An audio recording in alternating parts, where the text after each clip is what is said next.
Welcome to the presentation about autism created by Nestis Neurodivergent Services. In this presentation, first I'll start with an introduction to important key terms and topics. I'll be going into the DSM-5 TR criteria for autism spectrum disorder, and then I'll be translating and normalizing the language and giving real-life examples. Then I'll move into treatment options to improve overall well-being and suggested next steps. I'll also be including some of my favorite characters that present autistic traits in media. Please feel free to fast forward through these, but I think they'll help integrate the information presented in a more fun and visual way. In creating this presentation, I utilized various resources created by neurodivergent authors for neurodivergent readers as part of my own unmasking process.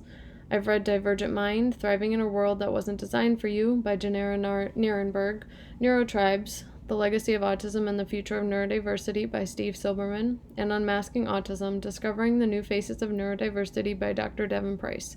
As part of my own unmasking process, I used Chanel Mariah's Autistic workbook. Each of these areas will be discussed through my own personal and professional observations.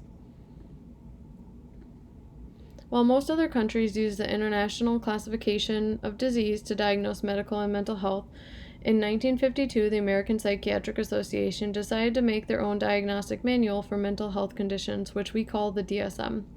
The DSM has since had various revisions, and in the field, we now use the DSM-5 text revision. The DSM has a history of pathologizing common human experiences. While the DSM is a living manual, it often takes years to revise, causing it to be delayed in matching societal perspective on race, gender identity, and neurodevelopment. Finally, the RDoC, or Research Domain Criteria Initiative, has been used in research to provide a multidimensional view of mental health conditions that look at development, different domains such as positive or negative emotion, social interaction, sensory and movement, and thoughts. The most important thing for you to know for this presentation is that I hope to look at autism from more of an RDoC approach instead of labeling people in terms of whether or not they meet specific diagnostic criteria. This is mainly because the research used to create the DSM, especially for autism criteria, tends to be based on European, American, young, white, middle to upper class males, and does not account for how autism looks in other populations and cultures. The DSM-5 uses 3 different sections of symptoms to decide whether or not someone has autism spectrum disorder. Those include deficits in social communication and social interaction, deficits in nonverbal communicative behavior, and restricted or repetitive patterns of behavior, interests, or activities. For the following section, I'll discuss what diagnosing professionals tend to look for based on criteria in the DSM, and then provide a more strengths-based, person-centered interpretation on how these may look in an actual autistic person that may go under the radar and be misdiagnosed or underdiagnosed. Jumping into the DSM criteria for autism spectrum disorder, the first category includes persistent deficits in social communication and social interaction across multiple contexts as manifested by abnormal social approach, which based on the DSM-5 resource page may include intrusive touching, licking of others, or using others as tools. Failure of normal back and forth conversation, which may include not clarifying if someone understands something, not providing background information, failing to respond when your name is being called or you're being spoken to, not initiating conversation, and having a one-sided conversations or monologues or tangential speech. Reduced sharing of interests, emotions, or affect, which may include not sharing toys, lack of showing objects of interest to others, lack of joint attention or pointing at something to get someone's attention, lack of responsive social smile, failure to share enjoyment, excitement, or achievement with others, failure to respond to praise, doesn't show pleasure in social interaction, failure to offer comfort to others, indifference or aversion to physical contact and affection, and finally, failure to initiate or respond to social interactions, which may include only initiating to get help and failing to engage in social games. So I use this language just to show how deficit-based the DSM criteria is. However, from a person-centered approach, difficulty with social-emotional reciprocity may look like someone not responding in a conversation.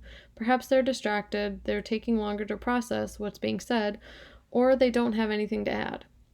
I have difficulty with small talk because I despise talking about nothing. I'd rather discuss something that I find interesting. It may look like trouble navigating multiple conversations at one time.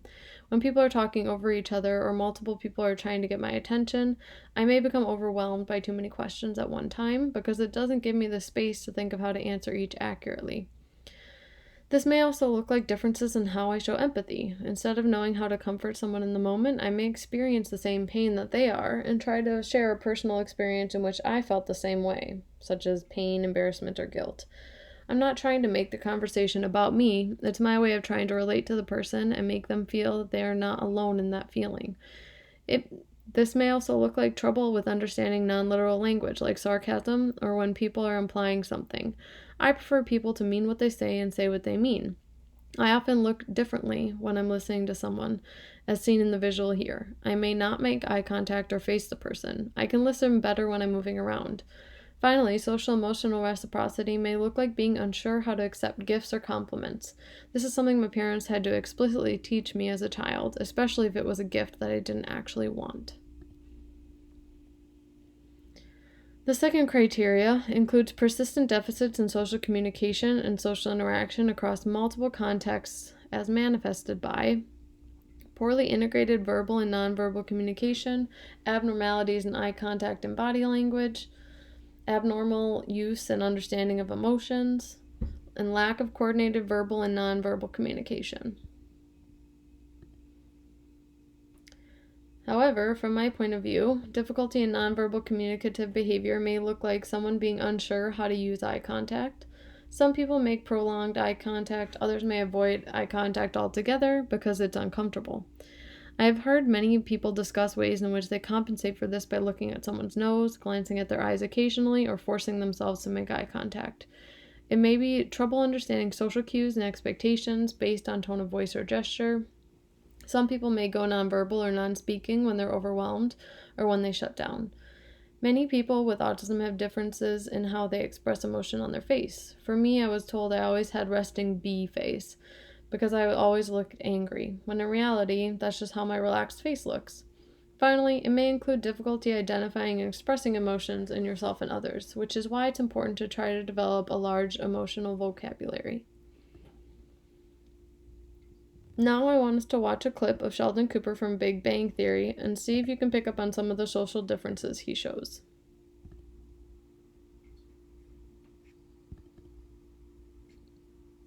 What are you doing?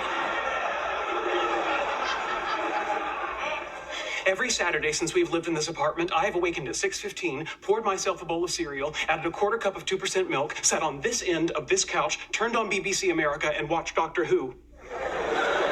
And he's still sleeping. Every Saturday since we've lived in this apartment. Penny. What's up, Buttercup? You have to get rid of the chair. Nope.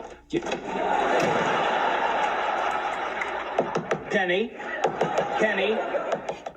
Initial here to acknowledge that you've returned your key.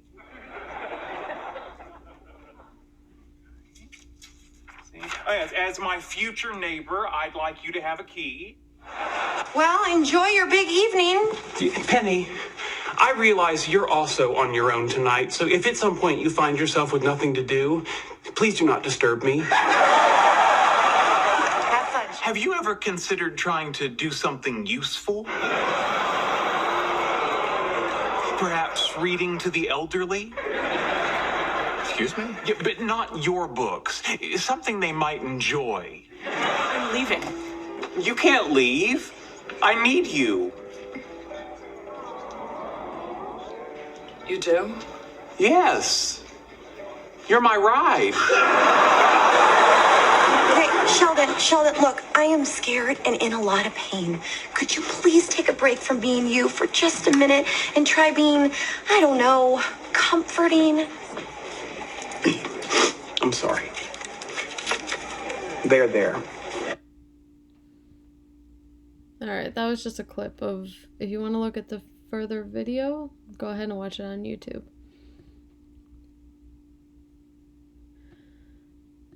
The next criteria is persistent deficits in social communication and social interaction across multiple contexts as manifested by lacking theory of mind or the ability to take another's perspective, or not noticing another person's lack of interest in an activity, not responding to contextual cues like when someone's annoyed, inappropriate expression of emotion like laughing out of context, being unaware of social conventions or appropriate social behavior, and not noticing when people are welcome in a setting, or not recognizing when someone's being teased or how you're impacting another person's emotions.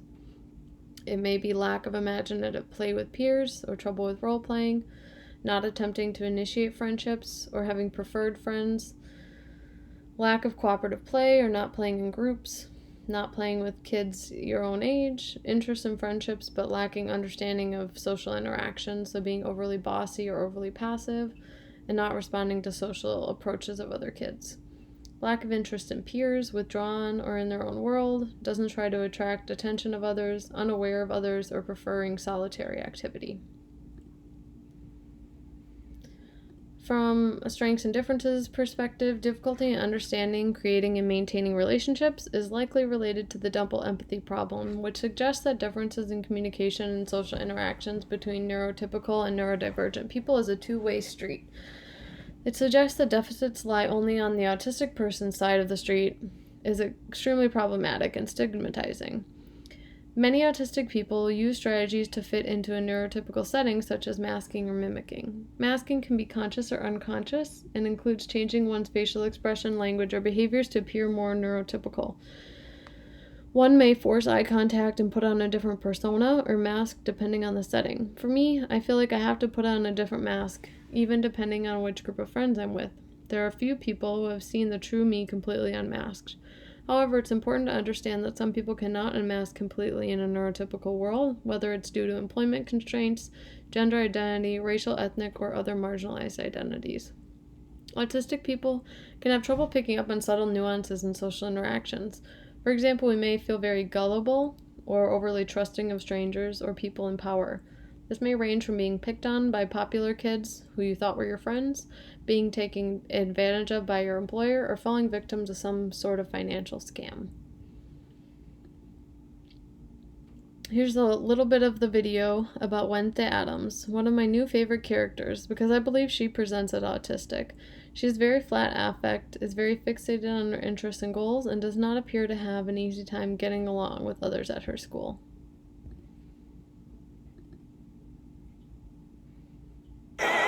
The only person who gets to torture my brother is me. I want to humiliate Bianca so badly that the bitter taste of defeat burns in her throat. I think there's a lot of discussion whether Wednesday is autistic or not. I'm not going to be giving her a diagnosis because in order to do that, we'd have to go through all of the different developmental milestones and what she hit and when. And in order to do that properly, we'd have to be able to have a discussion with her. So together we're going to be sitting in the therapist's chair and taking a look at some of the traits that Wednesday expresses that may be considered on the autistic spectrum. Please excuse Wednesday. She's allergic to color. Oh, wow. What happens to you? I break out into hives and then the flesh peels off my bones. Hyperreactivity to sensory input of things that you see and feeling sometimes overwhelmed by sights, sounds, feelings, smells is a trait that many people on the autistic spectrum feel. It's often difficult to filter these out and it can become overwhelming. Feeling more in control of your environment and how much of a sensory reaction you're going to have may make her feel more calm and relaxed. It might also just be that she prefers to be able to have the colors in her room be what she identifies with. And so having these bright colors don't really fit with her identity of who she is. And I think that control over your environment, especially when you're dorming with someone else, and that feeling of respect for your space is also really important. This is my writing time. Your writing time? I devote an hour a day to my novel. Perhaps if you did the same, your blog might be coherent. And that strict adherence to rules and rigidity being set in her patterns is one of the traits that is often expressed with people that are on the autistic spectrum. People can often feel a comfort in doing things that are in a fixed pattern. Change and difference can be really overwhelming, and that adds levels of not feeling in control. Again, to view the rest of that video, just look below this presentation. So, category B criteria includes restricted or repetitive patterns of behavior, interests, or activities. And this might look like repetitive hand movements, body movements, abnormal posture, body tensing, unusual facial expression, teeth grinding, or putting hands over ears, or repetitive picking. Use of objects like non-functional play, like waving sticks or dropping items, lining up toys, opening and closing doors, turning lights on and off. Repetitive speech, or motor movements or use of objects, may use overly formal language, echolalia, which is repetition of words, phrases, or dialogue, use of rote or apparently rehearsed social scripts, using language that only has meaning to others familiar with the communication style, pronoun reversal, or referring to self by own name, or repetitive noise making. For me, this presents as me engaging in leg bouncing, finger picking, or biting my nails, or playing with or biting lips. I know others may stem by cracking knuckles, tensing their body, and needing any other sensory input to regulate emotions or their physical needs. I often encourage people to use fidget tools like stress balls, Rubik's Cubes, or other toys that give them the input they need to focus and regulate. In terms of language, I may quote movies or place a song lyric into a conversation. Sometimes I'll get words or phrases stuck in my head that I like the sound of or how it feels to say. These may be lifelong or just for a while until it no longer interests me. More criteria is an insistence on sameness, inflexible adherence to routines or ritualized patterns of behavior, engaging in multiple-step behavioral routines and following the same routine rigidly, repetitive questioning about a certain topic, or verbal rituals or compulsions, trouble with transitions in topic or activity, overreaction to minor changes, and rigid thinking or an inability to understand humor, inability to understand non-literal aspects of language like irony or sarcasm, and inflexible or rule-bound behavior or thoughts. An insistence on sameness and flexibility and difficulty with transitions affects autistic people at all ages, but it may present very differently. I like to think of it more as perfectionism. Rigid thinking may also be considered black and white thinking, meaning that things are either this or that, right or wrong, good or bad. It can be difficult to see the other perspective because you are so confident that your perspective is the correct one. A fear or discomfort with the unknown is very common among autistic people I have met, which likely contributes to the insistence on doing things the same way, difficulty with unexpected change, and trouble with transitioning between tasks, life stages, or other important change, big or small. Oftentimes I need a heads up before there's a change because I have to mentally prepare myself for the steps that I'll be involved in this new interaction, because I tend to overthink things. It's not that I'm trying to be inflexible or rigid, it's because I'm anxious that I won't know what to do and don't want to make a mistake or look stupid. I just like surprises or vague plans because I need a plan, and if it's last minute, I don't have the preparation time. This is also why I often like having very clear expectations of what I need to do in a job or having explicit instruction on how to complete a task.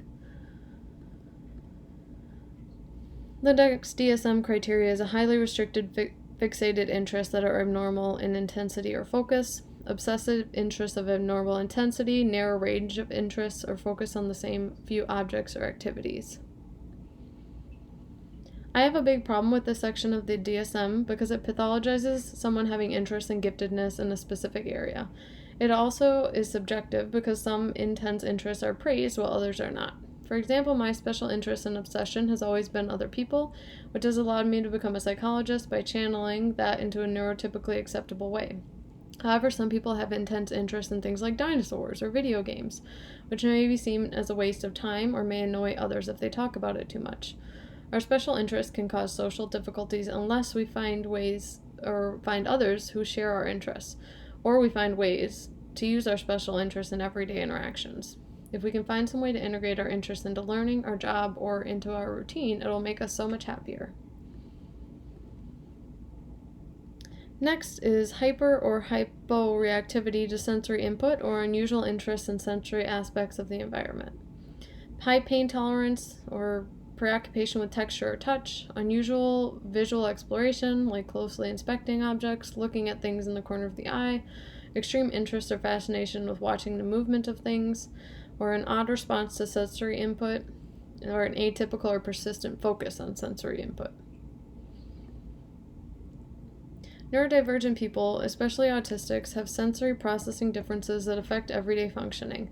This may present as sensory processing disorder, avoidant restrictive food intake disorder, or synesthesia, or it may just be a few sensory differences. It's important to understand that someone's tolerance for sensory input may have to do with the current environment and their level of distress. For me, if I'm already stressed and overwhelmed, going into a loud and crowded environment can put me in a bad mood for the rest of the day. It's important to start to pay attention to how your sensory needs impact your overall well-being. I have sensitivity to overhead fluorescent lighting, small annoying noises, and temperature, but often seek out tactile experiences like touch. I cannot help touching something that looks soft and fuzzy even if it makes me look weird. The final character I want to show you is Mob from Mob Psycho 100. When I watched this anime, I immediately thought Mob was autistic due to his social awkwardness, being taken advantage of by his boss, and a difficulty regulating his emotions. They show how Mob's emotions and psychic abilities can explode when he becomes too overwhelmed and his meter gets closer to 100% full.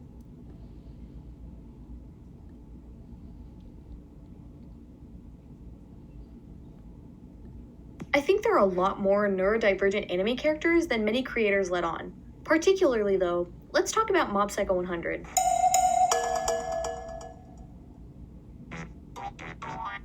If you haven't seen Mob Psycho, first of all, what are you doing right now? Pause this video, watch it, and come back. It's worth watching, I promise you. But I'll go ahead and summarize it for you. Mob Psycho 100 was originally written by the mangaka One, who is also famous for One Punch Man. The manga has a very similar art style and sense of humor to One Punch Man, but is thematically very different. In the story, we watch our main character Shigeo, also known as Mob, navigate middle school and his part-time job as a very, very powerful psychic, who dreams of being like everyone else. Mob is awkward, shy, compassionate, thoughtful, and all in all pretty normal, minus the psychic powers obviously, but the world around him is not. His boss Reagan is an eccentric businessman who uses Mob's psychic powers for money, and the main villains in the series also tend to systemically abuse their psychicness as a way to gain popularity or take over the world. So, in the context of autism, what does this actually mean? Let's answer some questions first. Can Mob accurately and inoffensively be interpreted as autistic? What are some of the motifs one uses that helps us draw this conclusion? What does this all mean? And does it matter? Alright, to answer those questions, just watch the video down below. So autism also commonly co-occurs with different difficulties in executive functioning, like working memory, inhibition, emotion regulation, organization, planning, flexibility, or self-monitoring, that are also commonly seen in ADHD. There are also co-occurring learning differences, whether it's difficulty in spelling, reading, writing, or math. Other autistic children may be especially gifted in different areas of learning. Finally, there are often language differences that may range from someone being non-speaking to an individual being hyperverbal from a very young age. Many people go misdiagnosed or undiagnosed if they do not meet full criteria for autism as I described it's presented in the DSM. This may be because clinicians don't feel comfortable or qualified to diagnose the disorder and instead provide diagnoses that capture current difficulties with mood, anxiety, or relationships. Many criteria in the DSM overlap between conditions. This may look like internalizing symptoms like anxiety and depression, externalizing symptoms like anger or aggression, rumination or repetitive thinking, difficulty in social relationships, and increase in activity or hyperactivity, all of which may differ depending on the person's life circumstances and current presenting concerns. Masking can also complicate this because many autistics mask unconsciously, so they may be unaware that they're using masking strategies when they speak to mental health professionals, which may make it even more difficult to identify their neurodevelopmental differences. Furthermore, the neurodiversity movement is rather new in the United States, and clinicians are not fully aware of what masking is or how autism presents in non-white cisgender young boys. Many autistic people may be responding to sensory input that's causing their difficulties, but they may be unaware of this, and clinicians likely are not asking about sensory sensitivities. Taking into consideration current life stresses is also very important due to autistic meltdown and burnout, which can present as depression or aggressive outbursts. Finally, a majority of mental health providers are neurotypical themselves, which causes an issue due to differences in communication styles. The double empathy problem refers to the idea that neurodivergent people tend to have successful communication with each other, but struggle to understand and be understood by neurotypical people. Therefore, it's important that the neurodivergent individuals are conducting assessments and providing treatment for neurodivergent clients, or that neurotypical providers are well versed in typical neurodivergent communication patterns. Now, with all this information, I task you with sharing it with those you care about. If you resonated with some of it, educate others to provide more acceptance of our community and continue to normalize and embrace being autistic. No one is going to do it for us, so we have to be the change we wish to see in the world. Some of the different forms of treatment options include individual, group, occupational, and speech and language therapy. My recommendations for individual therapy include allowing the client to use their interests and strengths to develop their goals for treatment. Clients should be allowed to participate in multiple ways, whether it's verbally, through drawings, or via text message, depending on their communication ability on a given day. Group therapy should include other neurodivergent people to work on communication skills, masking, and coping with shared stressors. Occupational therapy can be especially helpful to work on meeting sensory needs and developing improved interoception or the awareness of feelings within the body. Finally, speech and language therapy can support in specific speech difficulties, but also in developing enhanced emotional vocabulary and communication skills. You've already taken the next step by watching this video and learning more about how the mental health field views autism versus how autistic people actually experience living in a neurotypical world. Using this knowledge to advocate for yourself and others will also be an important step. While no one can change the world, small ripples can lead to bigger waves. Nestus Neurodivergent Services is a great way to connect with other autistics, and I encourage you to find other communities, either online or in person, that are interest-based, as this is how autistics often make strong social connections. We have to support each other and offer empathy and understanding for other neurodivergent and neurotypical people who are not as well informed.